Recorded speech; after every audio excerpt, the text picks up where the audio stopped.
63세, 다시 일하고 싶지만 아무도 써주지 않습니다. 이 한 문장이 오늘 바로 당신의 가슴을 후벼 파는 이야기가 될 수 있습니다. 이것은 멀리 있는 남의 일이 아닙니다.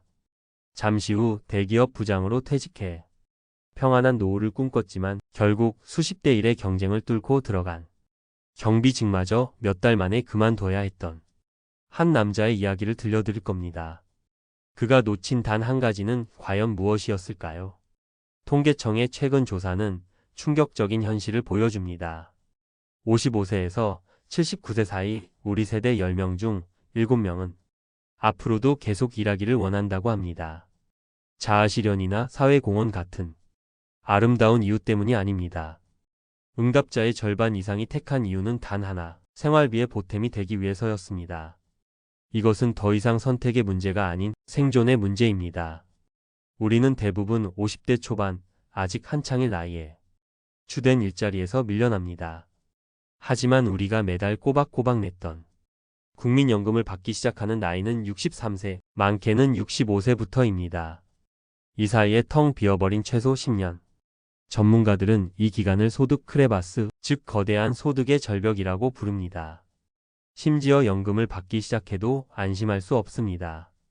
2024년 기준 국민연금의 월 평균 수령액은 약 66만 원입니다.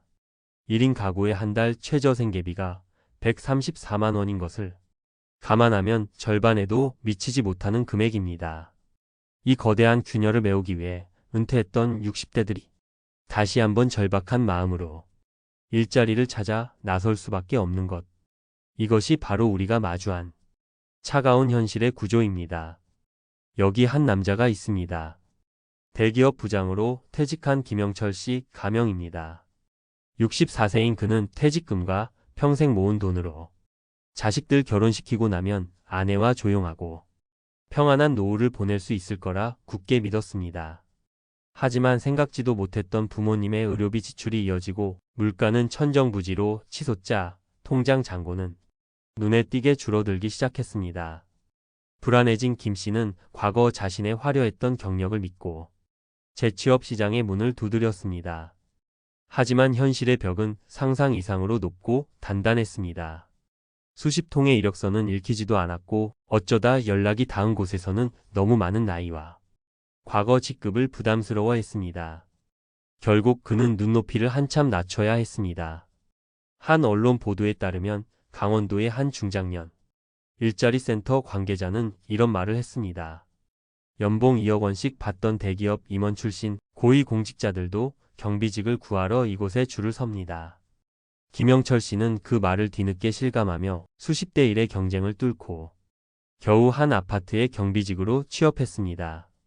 하지만 그곳에서 마주한 것은 존중이 아닌 갑질이었습니다. 젊은 관리소장의 인격 모독에 가까운 언사와 일부 입주민의 무시는 내가 왕년의 부장이었는데라는 그의 마지막 자존심을 여지없이 무너뜨렸습니다. 결국 그는 몇 달을 채 버티지 못하고 스스로 그만두고 말았습니다. 여러분이라면 이 상황에서 어떤 선택을 하셨을 것 같나요? 김영철 씨의 가장 큰 실패 원인은 무엇이었을까요? 바로 과거의 자신을 버리지 못한 마음가짐이었습니다. 최근 한 은퇴자의 경험담에 따르면 재취업 시장에서 가장 먼저 해야 할 일은 마음을 비우고 자신을 내려놓는 것이라고 합니다. 과거에 빛나던 직함은 이제 아무런 힘이 없습니다. 오히려 새로운 환경에 적응하는데 가장 큰 걸림돌이 될 뿐이라는 냉혹한 진실을 그는 너무 늦게 깨달은 것입니다. 또 다른 분의 이야기를 해보겠습니다. 평생을 주부로 살아온 박순자 씨 가명입니다. 62세인 그녀는 남편의 퇴직 후 눈에 띄게 줄어든 소득의 불안감을 느끼고 생활비에 조금이라도 보탬이 되고자 처음으로 구직에 나섰습니다. 식당 일, 건물 청소, 요양보호사. 나이가 들어도 이 정도 일은 할 수 있겠지라고 막연하게 생각했습니다. 하지만 그녀가 마주한 현실은 달랐습니다. 그녀가 생각했던 일자리들은 이미 비슷한 처지에 사람들로 포화 상태였고 경쟁은 상상 이상으로 치열했습니다. 특별한 기술이나 자격증 하나 없었던 박 씨는 수십 군데 이력서를 넣었지만 면접 기회조차 얻기 힘들었습니다. 어렵게 구한 일자리마저 최저임금 수준이 단기 계약직이 전부였습니다. 박순자 씨는 왜 실패했을까요? 한 전문가의 분석은 이 지점에서 매우 중요한 사실을 짚어줍니다. 은퇴 후 자신이 해왔던 일과 완전히 다른 분야, 즉 이종 분야로 재취업을 시도할 때 가장 강력한 무기는 바로 자격증이라는 것입니다. 박 씨는 과거의 경험과 완전히 단절된 새로운 분야에 아무런 준비 없이 뛰어들었습니다. 이는 마치 지도 한 장 없이 낯선 산을 오르려는 것과 같았습니다. 막막함과 실패로 이어질 수밖에 없는 너무나 안타까운 전형적인 경로였습니다. 자, 지금까지 우리는 두 분이 가슴 아픈 실수를 살펴봤습니다. 하지만 지금부터가 진짜 중요합니다. 절망하기 위해 이 영상을 보고 계신 것이 아닐 겁니다. 어떻게 하면 이분들과 다른 길을 갈 수 있을지 그 현실적인 방법을 이야기해 보겠습니다. 여기 세 번째 인물이 있습니다. 정년퇴직을 2년 앞두고 있던 이현우 씨 가명입니다. 65세인 그는 퇴직하고 나면 조직에 다시 정규직으로 들어가기는 하늘의 별 따기라는 차가운 현실을 누구보다 먼저 직시했습니다. 그리고 그는 한탄만 하는 대신 조용히 개인적인 준비를 시작했습니다. 그는 과거의 사무직 경력을 고집하는 어리석은 선택을 하지 않았습니다. 대신 나이가 들어도 꾸준히 수요가 있는 기술직에 주목했습니다. 퇴근 후 시간을 쪼개 정기기능사와 소방안전관리자 자격증을 미리 취득해 두었습니다. 퇴직 후에는 전북노인 일자리센터와 같은 기관이 채용 공고를 매일같이 꼼꼼히 살폈습니다. 결과는 놀라웠습니다. 한 주택관리회사가 올린 아파트 전기과장 모집 공고에는 나이 제한이 없었습니다. 그는 당당히 지원했고 미리 준비해둔 자격증 덕분에 어렵지 않게 채용될 수 있었습니다. 그렇게 그는 월 360만 원이 넘는 안정적인 소득을 얻는 제2의 현역으로 다시 태어났습니다. 이현우 씨의 성공은 결코 운이 아니었습니다. 그 열쇠는 두 가지였습니다. 첫째, 과거의 자신과 과감히 결별하고 시장이 진짜 원하는 기술을 배우겠다는 현실적인 목표 설정. 둘째, 막연한 기대가 아닌 자격증이라는 눈에 보이고 손에 잡히는 구체적인 무기를 준비한 것입니다.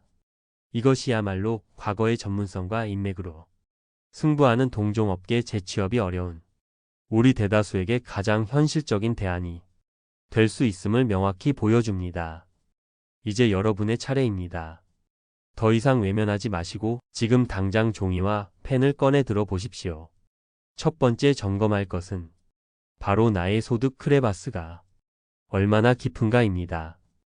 국민연금공단에 접속해 나의 예상 수령액을 확인하고 가지고 계신 개인연금과 IRP 계좌의 잔고를 모두 더해 보십시오. 그리고 은퇴 후 예상되는 한 달 지출액을 냉정하게 계산해 보십시오. 소득의 절벽이 얼마나 깊고 얼마나 오랫동안 계속될지 그 규모를 정확한 숫자로 마주하는 것이 모든 준비의 첫걸음입니다. 이 숫자를 정면으로 마주할 용기 없이는 우리는 단 한 발짝도 앞으로 나아갈 수 없습니다. 두 번째 점검할 것은 나의 마음입니다. 재취업 시장에서 당신의 옛 명함은 아무런 가치가 없는 휴지 조각에 불과합니다. 내가 어떤 사람이었는데라는 생각은 당신의 발목을 잡는 가장 무거운 족쇄가 될 겁니다. 한 보도에 따르면 건물 관리인이 월 급여는 220만 원에서 250만 원 수준입니다. 때로는 내 자식벌 되는 젊은 관리자의 부당한 지시도 묵묵히 감내해야 하는 순간이 올 수 있습니다. 이러한 현실을 온전히 받아들일 마음의 준비가 되었는지 스스로에게 정말 냉정하게 질문해 보셔야 합니다. 그렇다면 구체적인 대비책은 무엇일까요? 첫 번째, 동종 경로입니다. 만약 당신이 특정 분야에서 누구도 따라올 수 없는 오랜 경력과 전문성을 쌓아왔다면 그것을 활용하는 것이 가장 이상적입니다. 하지만 대기업의 정규직 채용을 기대해서는 안 됩니다. 당신의 경험을 필요로 하는 작은 기업의 자문역이나 프리랜서 강사 혹은 컨설턴트처럼 유연한 형태의 일자리를 적극적으로 탐색해야 합니다. 이 길을 걷기 위해서는 퇴직하기 한참 전부터 꾸준히 관리해온 네트워크, 즉 사람이 가장 중요한 자산이 될 것입니다. 두 번째, 이종 경로입니다. 사실 우리 대부분에게는 이 길이 더 현실적일 수 있습니다. 바로 국가기술 자격증이라는 새로운 무기를 장착하는 것입니다. 지금 당장 인터넷을 켜고 60대 이상 시니어에게 꾸준히 수요가 있는 국가기술 자격증 리스트를 검색해 보십시오. 지게차 운전기능사, 요양보호사, 사회복지사, 주택관리사, 조경산업기사 등 생각보다 많은 길이 있습니다. 자격증은 단순히 종이 한 장이 아닙니다. 이 나이에도 무언가를 배우고 도전할 의지와 성실성이 있다는 것을 증명하는 최소한의 증표입니다. 마지막 세 번째, 구체적인 대안 일자리를 적극적으로 탐색하십시오. 막연히 일자리가 없다고 한탄만 하기 전에 실제 존재하는 숨겨진 기회들을 알아보는 노력이 필요합니다. 예를 들어 일부에서는 주한미군 경비직을 좋은 일자리로 추천하기도 합니다. 연봉도 괜찮고 70세까지 근무가 가능하지만 일정 수준의 영어 능력이 필요하다는 조건이 붙습니다. 이처럼 특정 조건을 갖추었을 때 비로소 열리는 의외의 좋은 일자리들은 분명히 존재합니다. 아무도 써주지 않는다는 현실은 분명 뼈아프고 서럽습니다. 세상이 나를 외면하는 것 같아 깊은 무력감에 빠질 수도 있습니다. 하지만 그렇다고 해서 주저앉아 있을 수만은 없습니다. 나의 현실을 냉정하게 숫자로 분석하고 과거의 영광과 자존심을 과감히 버리고 시장이 원하는 새로운 무기를 준비하는 사람에게는 반드시 새로운 길이 열립니다. 60대는 결코 끝이 아닙니다. 당신이 평생 쌓아온 삶의 경험과 지혜에 새로운 기술을 접목시켜 제2의 현역으로 당당하게 살아갈 수 있는 소중한 시간입니다. 존엄한 노후는 누군가 가져다주는 것이 아닙니다. 기다리는 것은 더더욱 아닙니다. 바로 오늘 당신의 작은 결심과 구체적인 준비를 통해 스스로 만들어가는 것입니다. 오늘 내용이 당신의 노후를 준비하는데 조금이라도 도움이 되셨기를 바랍니다. 여러분의 삶에 진정한 힘이 되는 지혜를 나누기 위해 항상 노력하겠습니다. 이 영상이 가치 있었다고 생각하신다면 구독과 좋아요를 통해 저희 채널을 응원해 주십시오. 그리고 비슷한 고민을 하고 계시다면 주저하지 마시고 댓글로 여러분의 소중한 생각과 경험을 나눠주시길 바랍니다. 감사합니다.